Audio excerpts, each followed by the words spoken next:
بالله من الشيطان الرجيم بسم الله الرحمن الرحيم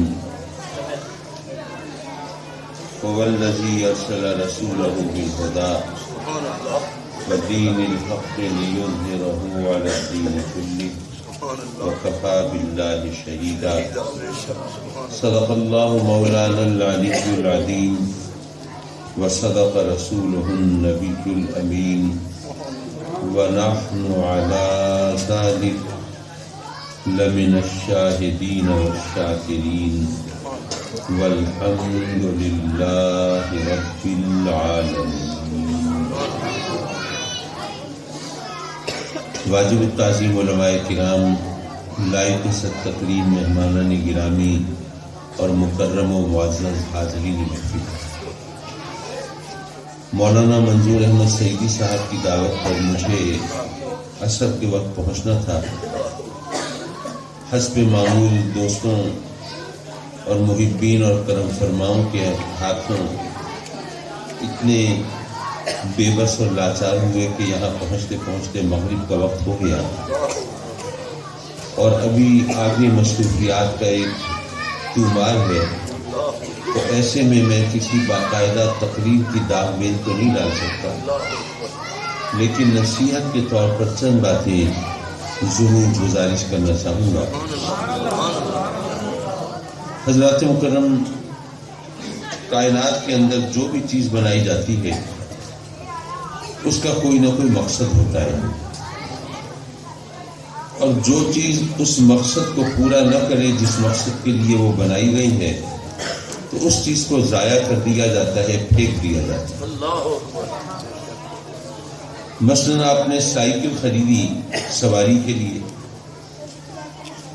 اب اگر وہ سواری کا کام نہیں دیتی، اس میں کوئی ایسا نقص پیدا ہو گیا کہ آپ اس پہ سفر نہیں کر سکتے، تو آپ کے پاس کوئی میوزیم تو نہیں ہے کہ اس میں سجا کے رکھ دیں گے. ظاہر ہے آپ اس سے جان چھڑائیں گے، بیچ باچ دیں گے، کسی کو دے دلا دیں گے، جان چھڑائیں گے.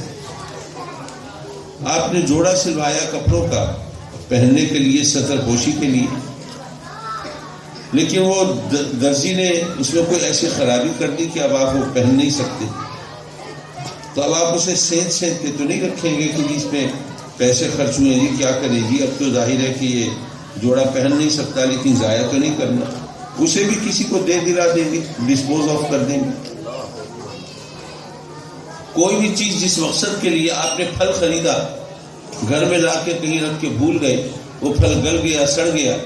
اب آج کل پھل کوئی سستی چیز تو نہیں ہے، تو آپ یہ تو نہیں کہیں گے کہ بھائی اس پہ اتنے پیسے لگے ہیں، میں پھینک تو نہیں سکتا، اب اس کو الماری میں سنبھال کے رکھ دوں. بھائی ظاہر ہے کھایا نہیں جا سکتا، پھینکا ہی جائے گا. تو رب کائنات نے انسان کو کس لیے پیدا کیا؟ ہم اپنے لیے خود اپنے کوئی نسب العین بنا لیں تو ہماری مرضی. جیسے کچھ لوگ سوچتے ہیں کہ جی ہم تو آئے ہیں دولت کمانے، کوئی کہتا ہے کہ میں تو آیا ہوں عیش و عشرت کے لیے، کوئی سوچتا ہے کہ میں کسی عہدے اور منصب کے حصول کے لیے آیا ہوں.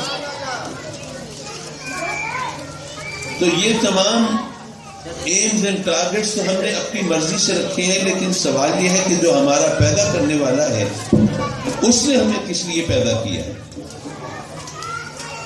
اس نے ہمیں بتایا وما خلقت الجن والانس الا لیعبدون. اب یہ جو انداز بیان ہے یہ بڑا منفرد ہے، اس کو کہتے ہیں نفی اسبات کا انداز. حضور خواجہ غلام فرید رحمۃ اللہ علیہ کی دھرتی پر رہنے والے نفی اسباب کی ترکیب سے بے خبر تو نہیں ہو سکتے. بیٹے میں تقریر کر رہا ہوں نا، تقریر کرتے ہوئے سلام نہیں کرتے بیٹے، یہ آپ تو یاد رکھیے. حضرات مکرم، ہم اپنے لیے کوئی ایمز اینڈ ٹارگیٹس رکھ لیں کہ جی میں تو آیا ہوں فلاں مقصد کے لیے، فلاں مقصد کے لیے، لیکن رب کائنات نے ہمیں قرآن مجید میں بتایا کہ وما خلقت الجن والانس الا لیعبدون. اور یہ وہ انداز ہے نفی اسبات کا جو ہمارے کلمے میں ہے، لا الہ، کوئی معبود ہے ہی نہیں. الا اللہ، اللہ کے سوا۔ اگر سیدھا سادہ یہ کہہ دیا جاتا کہ اللہ ہمارا معبود ہے تو اس میں کوئی غلطی تو نہیں تھی، اللہ ہمارا معبود ہے،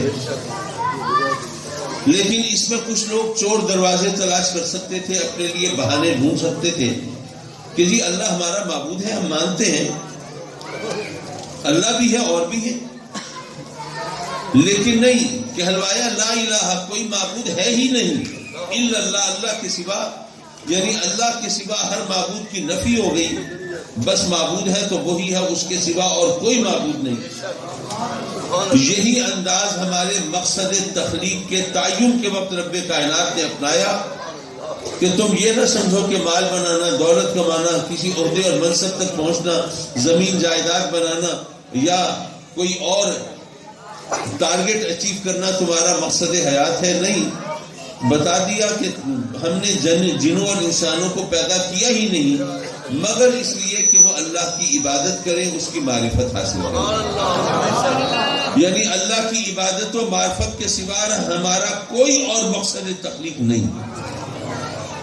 اب ممکن ہے کہ کچھ لوگ سوچیں کہ جی اس کا مطلب ہے کہ بس ساری زندگی ہم وہ لوٹے مسلح اور تسبیح کے چکر میں رہیں، اگر ہم نے کوئی اور کام کیا، معاشرے میں کوئی باعزت مقام حاصل کرنے کے لیے کوئی تگ و دو کی کوشش و کاوش کی تو مولوی تو ہمارے پیچھے پڑ جائیں گے کہ تم نے اپنے مقصد تخلیق کو فراموش کر دیا، تمہیں تو عبادت کے لیے، اللہ کی معرفت کے لیے پیدا کیا تھا، تم کن کاموں میں لگ گئے؟ اگر ہم اپنے بچوں کا پیٹ پالیں گے، روزی کمائیں گے، کچھ اور کریں گے تو ہمارے اوپر تو فتوے لگنے لگیں گے، ہمارے پیچھے لوگ یہ پڑ جائیں گے، کیا کریں؟ میں عرض کروں گا یہ اعتراض وہ کرے گا جس کی سطحی سوچ ہے، جس نے عبادت کا مفہوم سمجھا ہی نہیں۔ حضرات مکرم، عبادت کسے کہتے ہیں؟ آپ کہیں گے یہ بھی کوئی سوال ہے؟ بھئی ہم یہاں مسجد میں آتے ہیں نماز پڑھنے، تو نماز پڑھنا عبادت ہے، ہم روزے رکھتے ہیں، روزہ رکھنا عبادت ہے۔ میں عرض کروں گا کہ اس پہ ذرا تھوڑی نظر ثانی کیجئے، وہ کیوں؟ اگر نماز پڑھنا عبادت ہے تو جب سورج نکل رہا ہو یا غروب ہو رہا ہو یا زوال کا وقت ہو، اس وقت کوئی نماز پڑھنے کھڑا ہو تو جو علماء ہیں، جو مسائل سے واقف ہیں، وہ فوراً روک دیتے ہیں، ٹوک دیتے ہیں، منع کر دیتے ہیں، نہیں ٹھہر جاؤ، ابھی نماز پڑھنے کی اجازت نہیں ہے۔ اگر نماز عبادت ہے تو کیا عبادت سے روکنا جائز ہے؟ لیکن ہم روک رہے ہیں۔ اسی طرح اگر روزہ رکھنا عبادت ہے تو کسی نے عید کے دن روزہ رکھا، سب اس کو شیطان کہہ رہے ہیں، کیوں روزہ رکھا ہوگا؟ اگر روزہ عبادت ہے تو عبادت کی وجہ سے کسی کو شیطان کہنا یہ تو عبادت کی توہین ہے، اور عبادت کی توہین تو کفر ہے۔ اگر روزہ عبادت ہے، میں سوچتا ہوں کہ ان گرمیوں کے اندر یہ تقریباً 14 گھنٹے کا روزہ تھا، تو میں نے سوچا کہ 14 گھنٹے میں بھوکا پیاسا رہا کس لیے؟ اللہ کو راضی کرنے کے لیے، لیکن میں تو بہت گناہ گار ہوں، مجھے اپنے گناہوں کی بخشش کے لیے تو زیادہ کوشش کرنی چاہیے، اللہ کی رضا جوئی کے لیے زیادہ کاوش کرنی چاہیے، تو میں وہ افطاری کے وقت، مغرب کے وقت روزہ افطار نہیں کروں گا، میں 2 گھنٹے گزار کے اور تراویح پڑھ کے اور پھر روزہ کھولوں گا۔ تو کیا خیال ہے اگر میں 2 گھنٹے روزے کا ڈیوریشن بڑھا دوں تو کیا ثواب بڑھ جائے گا؟ کیا اللہ مجھ سے زیادہ راضی ہوگا کہ میرا بندہ زیادہ بھوکا رہا، زیادہ پیاسا رہا، اس نے اپنے من کو زیادہ لگام دینے کی کوشش کی، زیادہ سختی اور شدت برداشت کی؟ نہیں، روزے کا ثواب کم ہو رہا ہے۔ پتہ یہ چلا کہ روزہ رکھنا عبادت نہیں ہے، نماز پڑھنا عبادت نہیں ہے، اللہ رسول کا حکم ماننا عبادت ہے۔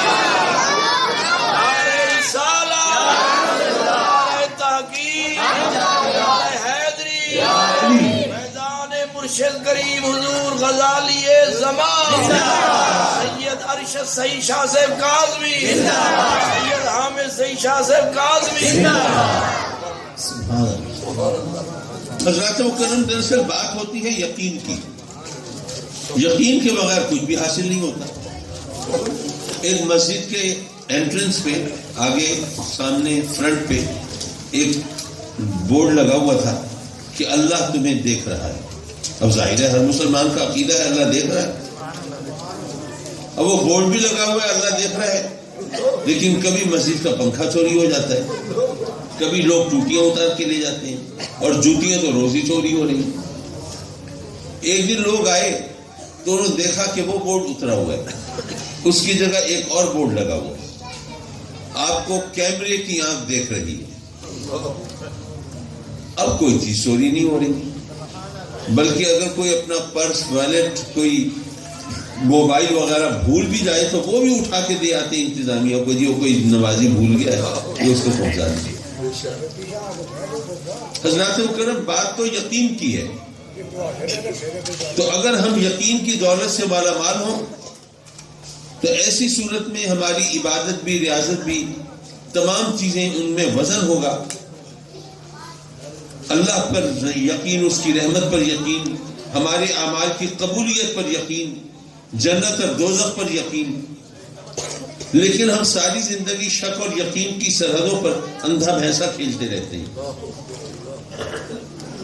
جناب والا، یہ یقین کی دولت نہ ہو تو ہمیں کوئی بھی حاصل نہیں ہوگا. رب کائنات نے ہمیں بتایا کہ اس دنیا کے بعد ایک اور دنیا ہے. اگر اس دنیا پر ہمارا یقین ہے تو اس دنیا کے طور طریقے مختلف ہوں گے. ہمیں پتا ہے کہ یہاں بو رہے ہیں وہاں کاٹیں گے، یہاں کر رہے ہیں وہاں بھریں گے، یہاں امتحان دے رہے ہیں وہاں نتیجہ پائیں گے. لیکن آپ سوچئے کہ رب کائنات نے بتایا کہ تمہاری تخلیق ہوئی ہے صرف اس لیے کہ تم عبادت کرو. تو عبادت کیا ہے؟ اللہ رسول کے احکام کی تعمیل کا نام ہے.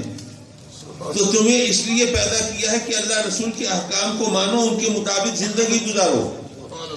اگر آپ یہ مفہوم اپنے ذہن میں رکھیں تو اس کا کینوس وسیع ہو جاتا ہے. آپ نے سنا ہوگا کہ کسی عابد و زاہد کی رات بھر کی عبادت کے مقابلے میں عالم کی رات بھر کی نیند افضل ہے. یہ مولویوں نے اپنی عظمت کو منوانے کے لیے یہ مقولے گھڑے نہیں ہیں. اس کو اس کے اندر کوئی لاجک ہے، منطق ہے، سمجھنے کی ضرورت ہے. بات یہ ہے کہ اگر عابد نے، زاہد نے رات بھر عبادت کی تو رب کائنات تو اس کا اجر تو عطا فرمائے گا. رب کائنات معاذ اللہ کسی کا حق تو نہیں مارتا، کسی پر معاذ اللہ ظلم تو نہیں فرماتا. تو کوئی رات بھر عبادت کرے گا، اس کا جو اجر ہے وہ اس کو ملے گا. لیکن بات یہ ہے کہ اگر کوئی عالم ہے، اگر وہ یہ سوچ کر رات کو نیند کرتا ہے کہ میں ذرا سو لوں، آرام کر لوں، جب اٹھوں گا تو اللہ رسول کے احکام اور شریعت کی باتیں اللہ کے بندوں تک پہنچاؤں گا اور انہیں شریعت کے مطابق زندگی گزارنے کا طریقہ سکھاؤں گا، تو عابد کی جو عبادت تھی وہ اس کی ذات کے لیے تھی، اس کو ثواب مل گیا. لیکن عالم کی نیند کا فائدہ تو مخلوق خدا کو پہنچ رہا ہے. حضرات مکرم، کائنات کی ہر چیز رب کائنات کے وجود پر دلالت کر رہی ہے، ہم پر یقین کے دروازے کھول رہی ہے. وہ مشہور واقعہ حضرت امام اعظم ابو حنیفہ کا آپ نے سنا ہوگا. ایک دہریہ کسے کہتے ہیں؟ جو کہ اللہ رسول کا منکر ہو، دین و مذہب کو نہ مانتا ہو. وہ کہتا ہو کہ بس یہ تمام زمانہ ہے، زمانہ گزرتا ہے، وقت کے ساتھ ساتھ تبدیلیاں آتی ہیں، یہ ہوتا ہے وہ ہوتا ہے، بس وقت ہی سب کچھ ہے. دہر زمانے کو کہتے ہیں نا، دہریہ اسی حوالے سے.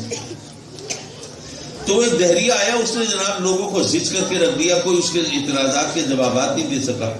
تو اس وقت وہ امام اعظم ابو حنیفہ کا دور ہے. لوگوں نے کہا کہ جی امام اعظم کو بلاؤ، وہی اس کے نبٹ سکتے ہیں، ہمارے بس کی بات نہیں. اب جب یہ بات ہوئی تو امام اعظم سے کہا گیا کہ آپ تشریف لائیں. جگہ طے ہو گئی، وقت طے ہو گیا. اب وہ دہریہ جو ہے وہ تو پہلے تمام عالموں کو زج کر چکا تھا، تو پہلے ہی جناب تیار ہو کر کہ جی آج ان کو وہ امام صاحب کو بھی دیکھ لیتے ہیں، وہ کیا تیر ماریں گے. وہ بھی پہنچ گیا. امام صاحب نہیں پہنچے وقت پر. اب وقت گزر رہا ہے، لوگ مسترب ہیں، بے چین ہیں، پریشان ہیں. وہ اتنے لیٹ ہو گئے، گھنٹہ گزرا، 2 گھنٹے گزرے، 3-4 گھنٹے گزر گئے. لوگ حیران پریشان. دہریے نے کہا کہ نہیں، انہوں نے تمہیں چکر دیا ہے، عزت بچا کے بھاگ گئے ہیں، یہاں آ نہیں سکتے تھے، میرا مقابلہ کر نہیں سکتے تھے. اب لوگ بھی سارے بھی شرمندہ، کچھ کہہ بھی نہیں سکتے. جب 4-5 گھنٹے گزرے تو دہریے نے کہا کہ میں سارا دن تو یہاں بیٹھا نہیں رہ سکتا، ان کا انتظار نہیں کر سکتا. تو اس لیے اب میں کامیاب ہوا مناظرے میں، اور میری کامیابی جو ہے وہ آپ لوگوں نے سب نے دیکھ لی. میرا حریف مد مقابل آیا ہی نہیں، بھاگ گیا وہ. بس میں اپنا نقطہ نظر آپ کے سامنے ایک دفعہ بیان کر دوں، مختصر تقریر کر دوں، پھر میں جاتا ہوں. ابھی وہ گفتگو کرنے کے لیے کھڑا ہوا تھا کہ اتنے میں نواب صاحب پہنچ گئے. اب جناب وہ لوگوں نے کہا کہ بھی نواب صاحب آ گئے، نواب صاحب. اس نے کہا کہ آ بھی گئے تو کیا کریں گے اتنا، یہ تو اس لیے آ گئے کہ لوگ یہ نہ کہیں کہ بھگوڑے ہم بھاگ گئے، ورنہ یہ سوچ رہے تھے کہ اب تک ہم جا چکے ہوں گے. یہ تو اتفاق ہے کہ ہم اب تک یہاں بیٹھے ہیں. اچھا جی تو آپ بتائیے آپ کو اتنی تاخیر کیوں ہوئی؟ نواب صاحب نے کہا کہ میں نے تو آج ایسا زندگی کا عجیب و غریب واقعہ میں نے دیکھا کہ میری عقل دنگ رہ گئی، اور اس میں اتنی تاخیر ہونا، آپ بھی سوچیں گے کہ اتنی تاخیر کوئی غیر معمولی بات نہیں. کبھی کیا ہوا؟ کہا کہ جی میں دریا پار گیا ہوا تھا، اب مجھے خیال تھا کہ میں نے مناظرے میں آنا ہے، تو میں اس لیے میں جلدی وہاں سے چلا. اب جب دریا کے کنارے پہنچا تو کوئی کشتی نہیں دریا کراس کرنے کے لیے. اب کیا کروں؟ اب پریشان کھڑا ہوں. اب کوئی ملاح نہیں، کوئی کشتی نہیں، کوئی ذریعہ نہیں، اور مجھے یہ خیال کہ آپ لوگ کہیں گے میں بھاگ گیا. اتنے میں نے دیکھا کہ یہ درخت ایک وہ آٹومیٹیکلی خود بخود اس کے تختے بن گئے، اور وہ تختے جو ہے خاص شیپ میں جڑ گئے، اور انہوں نے کشتی کی شکل اختیار کر لی، اور پھر وہ اس کے چپو بھی تیار ہو گئے، اور وہ خود بخود کشتی دریا میں اتر گئی، اور پھر وہ اس طرح کھڑی ہو گئی جیسے انتظار میں ہو. اچھا مجھے خیال تھا کہ مجھے اس مناظرے میں پہنچنا ہے. میں نے کہا اچھا چلو کشتی تو بنی گئی ہے، چلو میں چپو کھینچ کے میں پہنچ جاؤں گا. میں کشتی میں سوار ہوا، کشتی خود بخود چل پڑی، اور اس نے مجھے دوسرے کنارے پہ لا کے اتار دیا. یہ سارا منظر تم خود سوچو کتنا حیرت انگیز منظر. تو اس میں اگر اتنا وقت 4-6 گھنٹے لگ گئے تو اس میں کیا تعجب کی بات ہے؟ وہ دہریہ مسکرا رہا ہے، کہہ رہا ہے کہ ہاں لوگوں کو بیوقوف بنائیے، یہ کشتی خود بخود بن گئی اور چپو خود بخود چل پڑے، یہ سارا کام خود بخود ہو گیا. جان چھڑانے کا اچھا طریقہ ایسا کبھی ہو سکتا ہے؟ اب وہ امام صاحب فرما رہے بھائی میں تو خود دیکھ کے آ رہا ہوں نا. وہ کہا کہ اچھا چلو لے کے چلو، ہمیں دکھاؤ کہاں ہے کشتی جو خود بخود بنی. امام صاحب نے کہا نہیں، پھر وہ کشتی کے تختے وہ خود بخود علیحدہ بھی ہو گئے، اور وہ کشتی جو ہے وہ اب تو نہیں رہی. اس نے دیکھا یہ بہانہ بنا رہے، یہ ایسا ہو ہی نہیں سکتا. جب یہ تمام بحث ہو چکی تو امام صاحب نے مجمع کا رخ کیا. انہوں نے کہا کہ بھئی دیکھو یہ تمہارے سامنے اس نے مجھے لعن طعن کی، برا بھلا کہا، اور کہا کہ میں جھوٹ بول رہا ہوں اور درو گوئی سے کام لے رہا ہوں اور بہانہ سازی کر رہا ہوں، اور ایسا ہو ہی نہیں سکتا کہ خود بخود کشتی بن جائے، خود بخود چل پڑے، اور خود بخود مجھے دریا کے پار اتار دے، اور پھر خود بخود وہ اس کے تختے علیحدہ بھی ہو جائیں. یہ کچھ نہیں ہو سکتا. بھائی نہیں ہو سکتا، نہیں ہو سکتا. تو امام صاحب نے کہا کہ اب اس بے وقوف سے اتنا پوچھو کہ ایک تختی تو خود بخود بن نہیں سکتی، تو ایک کائنات خود بخود بن گئی ہے. یہ تو اللہ کو نہیں مانتا نا، خالق کو نہیں مانتا نا، بنانے والے کو نہیں مانتا نا. یہ تو کہتا ہے بس زمانے کے اثر سے ہو گیا. تو ایک کشتی تو زمانے کے اثر سے اس طرح بن نہیں سکتی. یہ کائنات خود بخود زمانے کے اثر سے بن گئی. یہ کیسے بن گئی؟ ایک ایک چیز کے اندر توازن ہے، تناسب ہے. آپ لوگ بیٹھے ہیں، آپ کی آنکھیں ہیں، آپ کے ناک ہے، آپ کا چہرہ مہرا ہے، آپ کے اعضاء ہے. دیکھیے کہ کیا ہر چیز کے اندر ایک تناسب ہے، ایک توازن ہے. ہر چیز سامنے نظر آ رہی ہے کہ کسی نے بہت چھان پھٹک کے، بہت ناپ تول کے یہ تمام چیزیں بنائی ہیں. تو ایک کشتی خود بخود نہیں بن سکتی. یہ انسان خود بخود کیسے بن گیا؟ یہ کائنات خود بخود کیسے بن گئی؟ تو حضرات مکرم یہ سوچنے کے زاویے ہوتے ہیں، اور سوچ کے زاویے اگر ہم ان کو پالیں تو ہمارے لیے پھر راہ نجات کھل جاتی ہے. کائنات کی ہر چیز اللہ کے وجود پر دلالت کر رہی ہے. سورج اور چاند بھی بتا رہے ہیں کہ کوئی بنانے والا ہے، ان کو اپنے مدار میں کوئی گھمانے والا بھی ہے. یہ نظام کائنات کو کوئی برپا کرنے والا ہے، اور اپنی نگرانی میں اس کو صحیح خطوط پر استوار کرنے والا بھی ہے. کائنات کی ہر چیز اللہ پر گواہ ہے، لیکن بات یہ ہے کہ باقی تمام جو کائنات ہے وہ اللہ پر گواہ تو ہے لیکن خاموش گواہ ہے.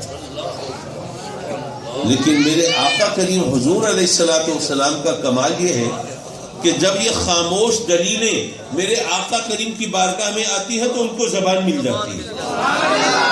تکبیر! دونوں ہاتھوں کو بلند کر کے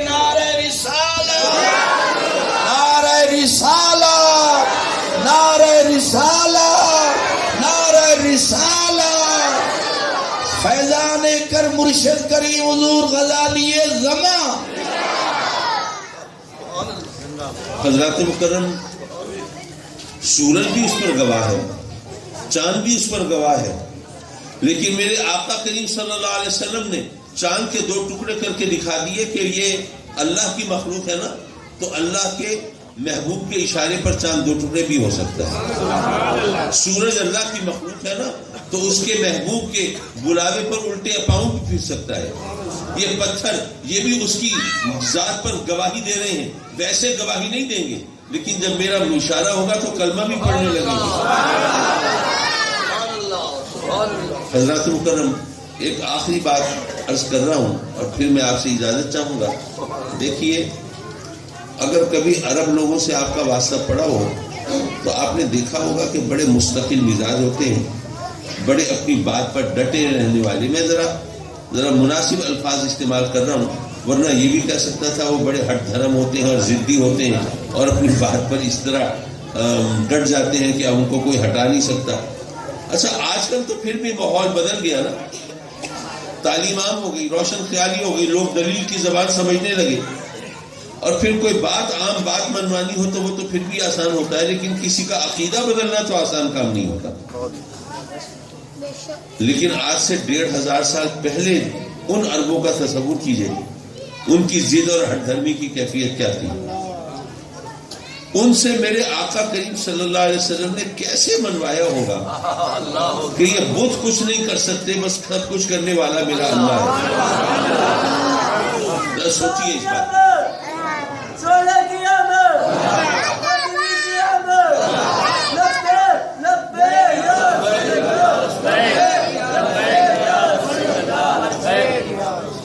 اور یہاں پر یہ بھی ذہن میں رکھیے، ایک نزاکت ہے جس پر شاید پہلے آپ کی توجہ نہ ہو. وہ لوگ بتوں کی پوجا کرتے ہیں. کچھ وہ ہیں جو جانوروں کو خدا مانتے ہیں، کچھ وہ ہیں جو درختوں کی پرستش کرتے ہیں، کچھ وہ ہیں جو پہاڑوں کے سامنے سجدہ ریز ہوتے ہیں، کچھ وہ ہیں جو چاند سورج کو اپنا معبود مانتے ہیں. یہ جتنے لوگ ہیں وہ اپنے خداؤں کو دیکھ کر ان کی پوجا کرتے ہیں. ان کے خدا ان کے سامنے نظر آ رہے ہیں نا، بت ہیں تو سامنے ہیں، جانور ہیں تو سامنے ہیں، یہ درخت، یہ پہاڑ، یہ چاند سورج ان کی آنکھوں کے سامنے. یارو وہ اپنے خداؤں کو دیکھ کر ان کی پوجا کرتے تھے. میرے آقا کریم نے کیسے منوایا ہوگا کہ جو دکھائی دیتے ہیں یہ کچھ نہیں، اور جو دکھائی نہیں دیتا وہی سب کچھ ہے.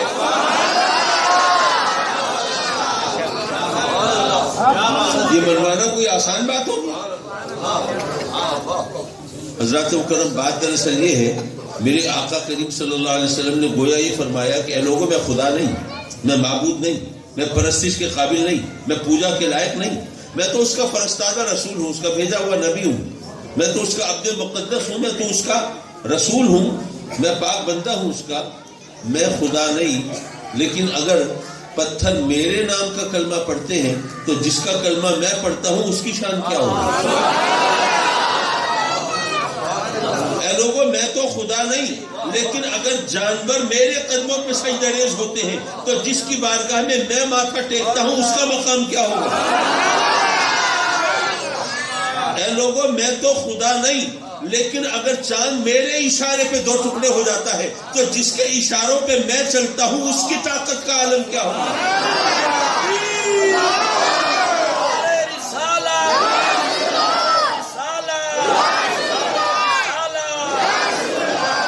مرشد کریم حضور غزالی زمان. یارو، تاریخ شاہد ہے، ماننے والوں نے پہلے مصطفیٰ کو مانا ہے، بعد میں خدا کو مانا ہے. حضرات مکرم، معاف کیجئے، میں کچھ تاخیر سے بھی آیا اور پھر کچھ اگلی مصروفیات بھی ہیں، اور اس وقت بھی میری کیفیت ایسی نہیں ہے، تو آپ کا ذوق اور آپ کا کہ گھنٹوں انتظار کی جو زحمت تھی اس کا لحاظ میں نے چند جملے بولے. ایک نصیحت آخر میں کر دوں اور پھر آپ کی جان چھوڑوں. آج کل عالم یہ ہے کہ نصیحت کرنا بھی بڑا مشکل کام ہو گیا. کسی کو نصیحت کرے نا، الٹا تقریر سننے کو ملتی ہے. کسی کو کہیں بھائی خدا کا خوف کرو، حرام سے بچو، حلال پر گزارا کرو، برائی سے بچو، اچھائی کا راستہ اختیار کرو. لوگ کہتے ہیں جی آپ کو بڑا شوق ہے نصیحتیں کرنے کا، اچھائی کا راستہ اختیار کرو اور برائی کو چھوڑو، حلال پر گزارا کرو. آپ کو پتہ ہے مہنگائی کتنی ہے؟ اور پھر جناب جو تنخواہ ہے ہماری اس میں دیکھیے صرف دال روٹی بھی اگر ہم کھائیں تو پیٹ بھرنا ممکن نہیں، اور باقی ضرورتیں کہاں سے پوری کریں؟ اور ساری دنیا حرام کھا رہی ہے، ہم نے بھی کھا لیا تو کوئی آفت ٹوٹ پڑی، کوئی آسمان گر پڑا۔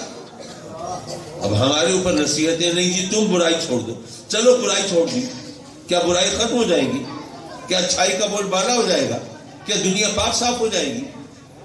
ساری دنیا اسی طرح برائی میں مبتلا ہے، آپ ہمارے پیچھے پڑے ہوئے نصیحتیں کرتے ہیں، چلیے کرتے رہے۔ اب نصیحت کرنے والا بھی اپنا سا منہ لے کے رہ جاتا ہے۔ اس کا جواب ملا ایک حکایت میں، ایسا ہوا کہ آپ جانتے ہیں نا نمرود نے آگ جلائی تھی، دہکائی تھی، الاؤ دہکایا تھا سیدنا ابراہیم علیہ السلام کو، وہ اس میں جھونکنا چاہتا تھا، معاذ اللہ۔ کہتے ہیں کہ وہ آگ اتنی بڑی تھی، الاؤ کے شعلے اتنے بلند تھے کہ اس الاؤ کے اوپر سے پرندے پرواز نہیں کر سکتے۔ تو حکایت یہ ہے کہ ایک بلبل چونچ میں پانی لے کے چل پڑی، کسی نے پوچھا کہاں جا رہی ہو؟ کہتی ہے میں وہ نمرود کی آگ بجھانے جا رہی ہوں۔ لوگ ہنس پڑے، لوگ ان کی عقل دیکھو، بے وقوف پاگل کہیں کی، وہ اتنی بڑی آگ وہاں پر تو پانی کے حوض پلٹ دیے جائیں تو پتہ نہ چلے، یہ چونچ میں پانی لے کے جا رہی ہے، میں نے آگ بجھانی ہے۔ لوگوں نے بہت تانے دیے تو بلبل نے جو جواب دیا وہ ہم سب کے لیے ہمیشہ لے رہا ہے۔ اس نے کہا کہ میں بے وقوف اور پاگل نہیں ہوں، مجھے پتہ ہے کہ یہ چند قطرے وہ پانی کے چند قطرے اس آگ کو بجھا نہیں سکتے، یہ تو وہاں تک پہنچ بھی نہیں پائیں گے، پہلے ہی بھاپ بن کے اڑ جائیں گے۔ لیکن بات یہ ہے کہ بعد میں فہرست بنے گی، وہ کون تھے جو آگ لگانے والے تھے اور وہ کون تھے جو آگ بجھانے والے تھے۔